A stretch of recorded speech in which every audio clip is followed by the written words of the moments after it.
Good morning, everyone. Welcome. It's FPC Radio Live. Happy July, everyone, and happy 4th of July week. How do we say that? It's not 4th of July weekend. We can't really say weekend. I mean, I guess, John, you can celebrate pre and post 4th of July. That's what we used to do in college for Halloween. If Halloween landed on a Wednesday or like a Thursday was perfect because you already had, all the Thursday festivities we would go through. But if it landed on a Wednesday, we got 2 weekends of Halloween, I guess, hijinks, so to speak, and that's a nice way to put it. Probably my two least favorite holidays, July 4th and Halloween. Oh, what a Scrooge. Oh, absolutely. Oh, man, that's very bah humbug of you. Well, Halloween, I still haven't quite caught on what the big deal is. I mean, people dress in costumes, and then you turn, 11, and then you move on from there, but apparently not. And July 4th, I wouldn't say hate it, but it's always hot, humid, although that's not the case in the Northeast right now. But, there's people away. I'm not a beach person. I'm not a pool person. I do like cookouts. I like to eat. But, yeah, it always feels like it's just this dead time of year. And, maybe in my late years I'll accept those two holidays. Yeah, I'm picturing you're kind of like Larry David when he shows up to the beach. There's a scene in Curb Your Enthusiasm where he shows up middle of summer. He's in like long pants, sweatshirt, sunglasses. He looks like the Unabomber is what he is, or something equally as bad in terms of just the stereotype look. Let's just put it that way. And so that's what I'm picturing right now, John. That I'm disappointed because. Look, I don't share the same enthusiasm about July 4th. Like I like being outside. I willfully moved to Florida. All right. It wasn't for the governor, trust me. And it certainly wasn't because I love humidity. I deal with it, but I prefer the warmth. I do like the heat. So 4th of July is fun. It just happens to rain here on the 4th of July every year. So I'm anticipating rain tomorrow. Fireworks have been going off for, what feels like a month already. So, at that point, the allure is kind of died down. But John, Halloween's just fun. I mean, the entire month of October is just great altogether. Let's just put it that way. Great sports month, first of all. Great. Even down here in the South, but certainly up there in the North, the leaves are changing. It's fall, and you get that nice crisp air. I would define it as football weather. There's no exact definition of it, but it feels like football weather. But of course, the Halloween takes a let's just say a evolution, so to speak. From a kid to a teenager. I mean, there goes the cute costumes to. Okay, maybe you're spending more time out the night before egging houses. It's an evolution of Halloween, so to speak. And then you start to get older and you kind of revert back to that childhood mentality. Only this time, you're far more on the R-rated scale because, well, hey, you're a young adult and you're away from home for the first time, and that's kind of the thing. So when you're in college, Halloween's great. I mean, it's just a fun time. It's festive. Everyone's happy. You wear things you probably normally wouldn't wear, or in some cases, you wear pretty much every day. But now you kind of blend in because, well, everyone else is wearing them these days. So Halloween's always fun. And now, John, I just sit around and watch horror movies, and I don't know, I like the feel of it. I like the environment, the sense of the I don't know what you want to call it, the atmosphere of the holiday season, the October Halloween holiday season. So I think you're wrong. Well, it's just an opinion, but your opinion's wrong, John. My opinion is wrong. Yes. Which is, what talk radio is all about. It's just an opinion, but you're definitely wrong on that. I love the weather in October, absolutely. Early October, mid-October. You get those nice, cool nights, crisp days. Yeah, absolutely. Football. You got the World Series. Basketball and hockey is starting up. It's a great month for sports, great weather month. And then November gets a little crazy because now you flip the clock back and it's like 4:27 in the afternoon and it's dark out, which is always kind of depressing. But, I love Thanksgiving. I know you don't like turkey, but there's other things besides turkey on Thanksgiving, like pies and football and family and all those trimmings that go with it. But yeah, I would say Thanksgiving is my favorite holiday. But it's July 4th tomorrow, so Happy Birthday America. Although I always push back on that as well, because to me, the birth of the nation was the day the Constitution was ratified. That to me is when the country really was established. We declared our independence. We didn't have our independence. I know I'm getting into semantics. John, John. I'm gonna point out the fact that forget about everyday citizens. Our elected officials don't even understand what the Constitution is. So I don't know if throwing a complicated issue such as, well, this is when the Constitution was officially ratified. I don't know if they can handle that, to be honest with you. True. Too much. Yeah, too much. No, I like July 4th also because I watch Independence Day. One of my favorite movies. It's just a fun watch, and I'm looking forward to doing that tomorrow, as I do every other. Obviously, isn't Jaws the best 4th of July movie, though? Wouldn't you say? I kind of feel of a 4th of July movie. Sure. I look. Jaws is obviously a classic, and the entire backdrop of the weekend is 4th of July. Yeah. I mean, how many, I guess,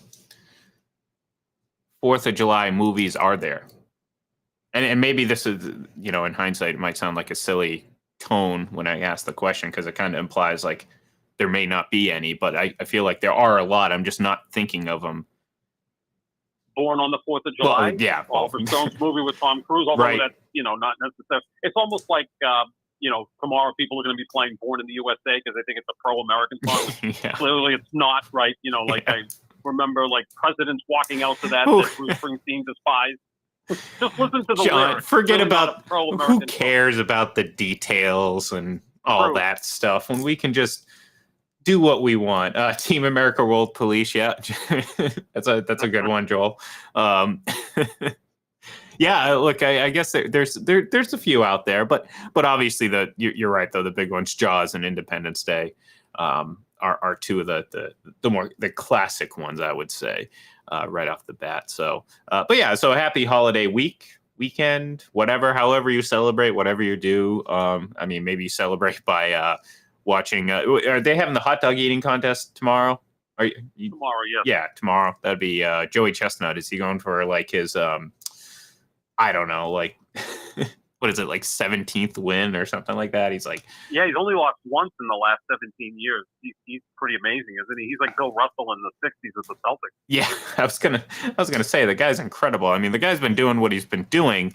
I mean, hell, for 17 years, obviously. So it feels like half a lifetime. So for me, it almost technically was a little bit less than half a lifetime at this point. But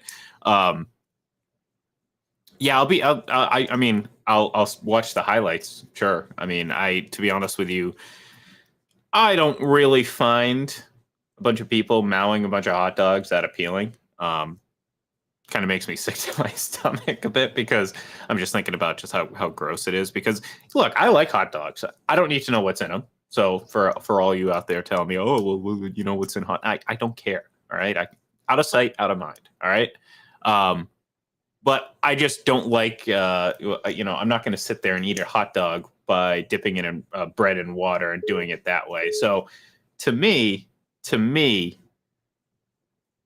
I'd rather just see if he won and then, continue going about my business and maybe grill up a couple hot dogs the right way and eat them the right way.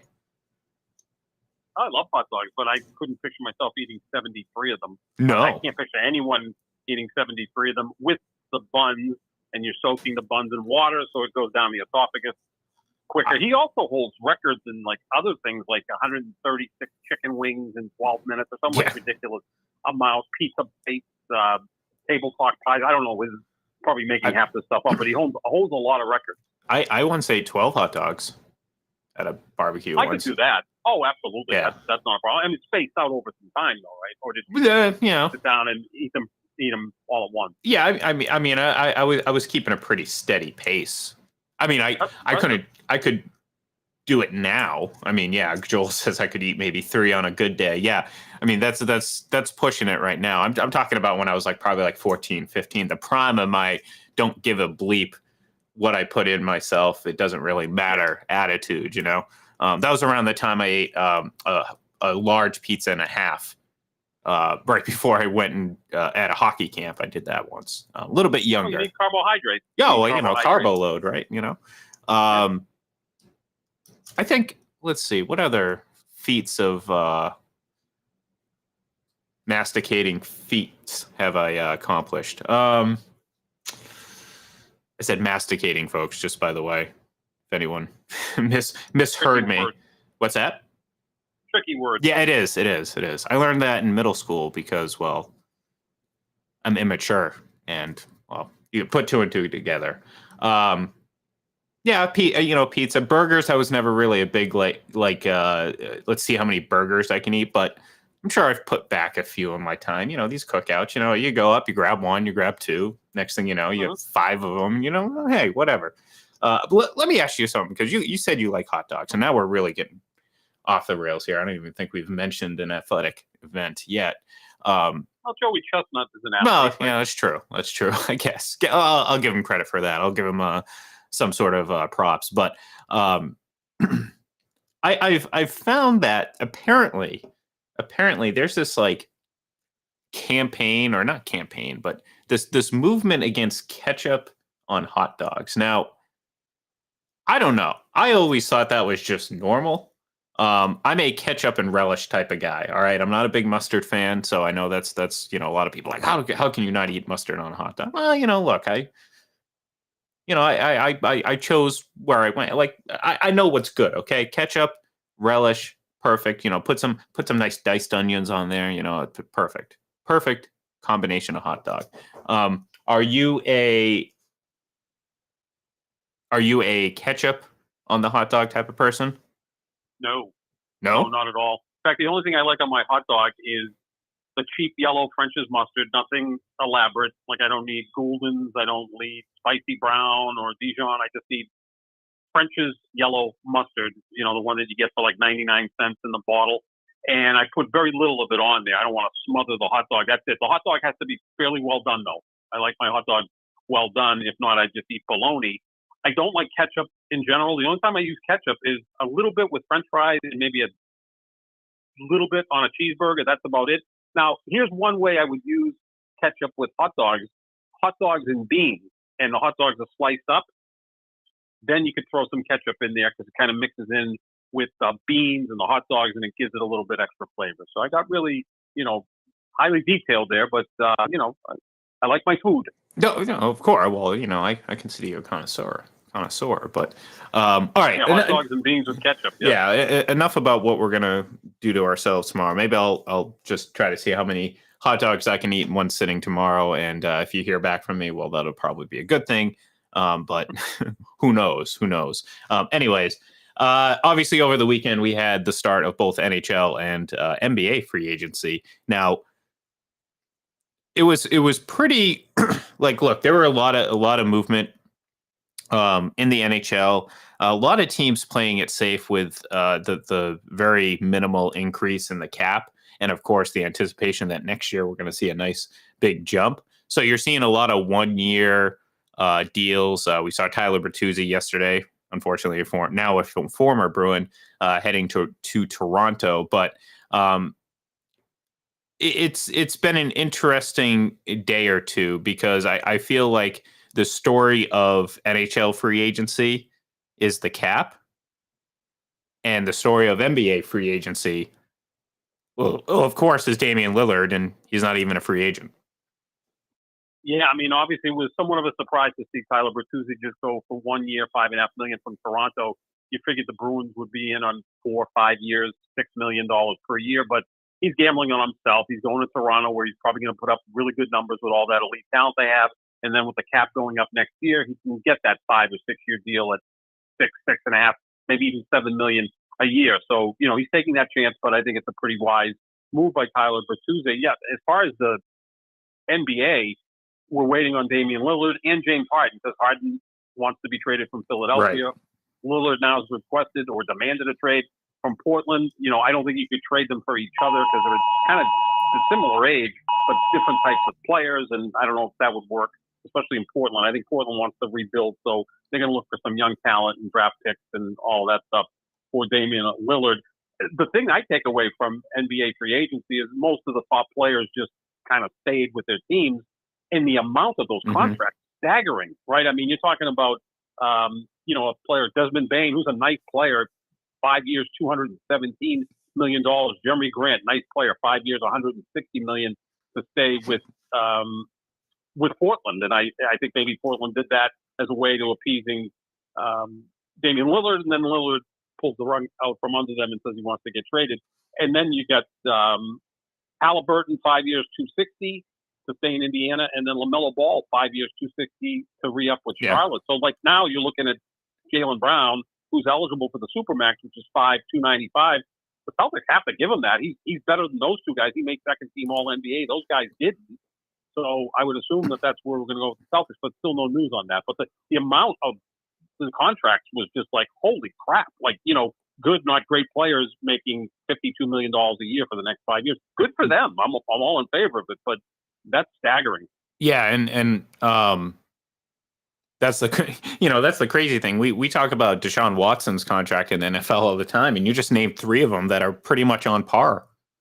Right. And they're certainly not, look, Deshaun Watson, I think they paid him like he's one of the top quarterbacks in the league. I don't believe it is. I think that whole contract situation is a aberration. I mean, it's it just doesn't follow the norm. So, but in the NFL, that would be by far a top contract of the elite of the elite. These are pretty good players, like you said, but still getting just massive amounts of money. And if you're right, they need to get every dollar that they can. And if Jaylen Brown very easily is going to fit into that money, into that bubble there, so to speak, and rightfully so, because he deserves it. If those guys do, he certainly does. So, but going back to Damian Lillard, the belief is he's essentially trying to work his way to Miami. Now, we'll play hypothetical and say that he ultimately does land in Miami.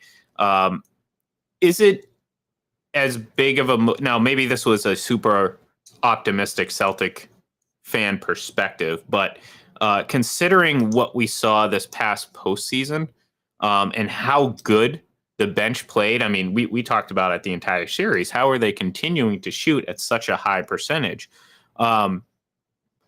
If they add Damian Lillard, obviously it makes them better. But is it really a slam dunk that all of a sudden they're the favorites in the East? I know it's like, oh, well, they just went to the final. Well, I do think a lot of things very much played in their favor, but ultimately, I'm not sure if they're going to be better than Milwaukee.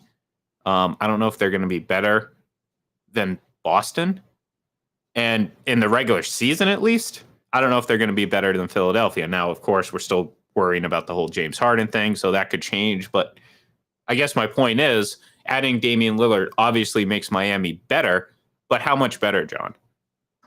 Well, they won't be as deep, right? Because Max Strus is gone, Gabe Vincent and it was depth that got them to where they were. Yeah, exactly. They had like four guys play out of their minds that weren't expected to play out of their minds. Tyler Hero didn't even play for most of the postseason. He played like a half of one game and then never returned.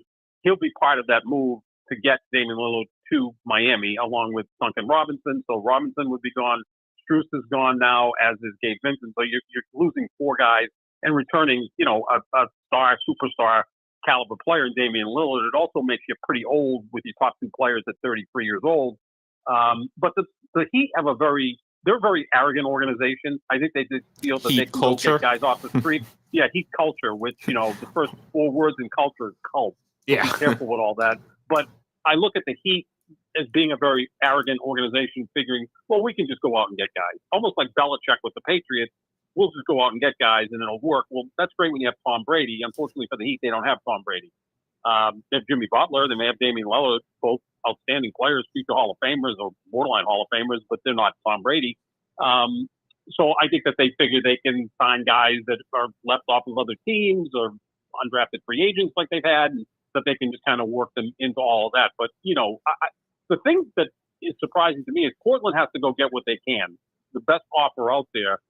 Don't be afraid to trade him within the conference, if San Antonio has the best offer for Damian Lillard, go ahead and do it. I give Bill Belichick a ton of credit back over 20 years ago after winning the first Super Bowl. They traded Drew Bledsoe within the division. Yeah. And people were like, oh, my God, you can't trade him to Buffalo. He's going to come back and, beat you. He beat you once, but that was the opener in 2003. But he got the best package from the Bills, so he traded him. If you're Portland, trade him to San Antonio. By the time Portland's ready to contend, Damian Lillard's going to be 36, 37 years old. Go get with the best you can. And at this point, you've paid Damian Lillard a lot of money. I know he wants to go to Miami. He does not have a no-trade clause in his contract, so get the best deal for him. Yeah, it's like, I mean, again, there's this idea that, you got to do the right thing. Well, what is the right thing? It's a matter of perspective, John. The right thing for the Portland organization is to get every absolute maximum deal you can possibly get. And very likely, considering one, it's the Heat, and two, they have zero leverage with the Heat because of, well, if you believe that Damian Lillard wants to go there, well, they're not going to get the best deal from the Heat. So, yeah, I believe you. Like, he doesn't have any control here. Move him to where you want to go. He may be kind of pissed off at the beginning, but eventually he'll get over it. And ultimately, it doesn't really matter because he's no longer a member of your organization. So, but seriously, though, that was really kind of the big story of the weekend, certainly from a NBA free agency standpoint. So we're still kind of waiting. John, are we coming on tomorrow? Are we doing a 4th of July show? We coming on? You tell me. I will be here. I will be here. Okay. I'll be setting off fireworks inside this room. So I don't know how long I'll be here, but I will be here to start.